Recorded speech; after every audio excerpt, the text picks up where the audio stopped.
कबीर अर्थात महान, जिनका नाम मात्र सुनने से रोम रोम जाग उठती है, जिनकी वाणियाँ सभी के दिलों में बसती है। ऐसे महान शख्सियत के बारे में आज आखिर समाज जानता ही क्या है। आइए जानते हैं कौन है कबीर। लोगों के माने अनुसार कबीर साहिब जी सद्गुरु, संत व भक्त थे।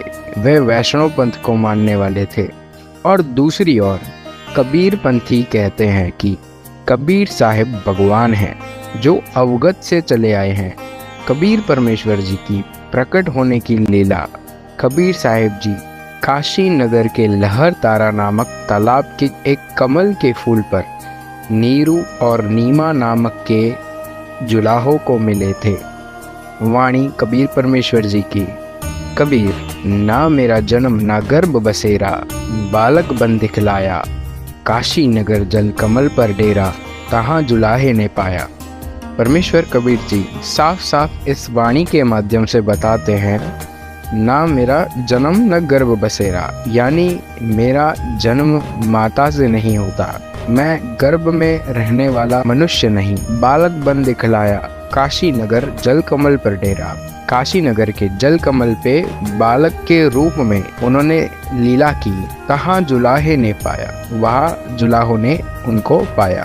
परमेश्वर कबीर जी इस मृत्यु लोक का अन्न आहार तक नहीं करते। वे हर युग में प्रकट होने की लीला करते हैं। उनकी परवरिश की लीला कुंवारी गाय के दूध से होती है, जैसे वेदों में बताया गया है। वाणी कबीर पानी से पैदा नहीं, श्वासा नहीं शरीर, अन्न आहार करता नहीं, ताका नाम कबीर। कबीर परमेश्वर जी अपने तत्व ज्ञान का प्रचार करने के लिए चारों युगों में आते हैं। मनुष्य सद्भक्ति के मार्ग पर चले, बुराइयों को त्यागे, काल जाल से परिचित होकर मोक्ष मार्ग पर चले, ये उनका मुख्य उद्देश्य होता है। वाणी कबीर और ज्ञान सब ज्ञानड़ी, कबीर ज्ञान सो ज्ञान, जैसे कोला तोब का करता चले मैदान। कबीर सतयुग में सत सुकृत कह टेरा, त्रेता नाम मुनिंदर मेरा, द्वापर में करुणामय कहाया, कलयुग नाम कबीर दराया। वेदों में पूर्ण परमात्मा की बताई हुई सारी लीलाएं केवल परमेश्वर कबीर साहिब जी पर ही सेट होती है।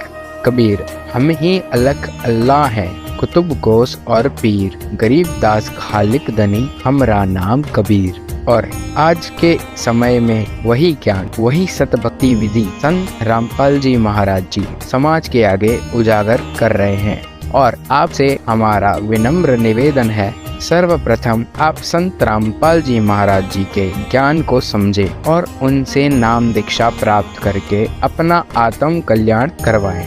धन्यवाद।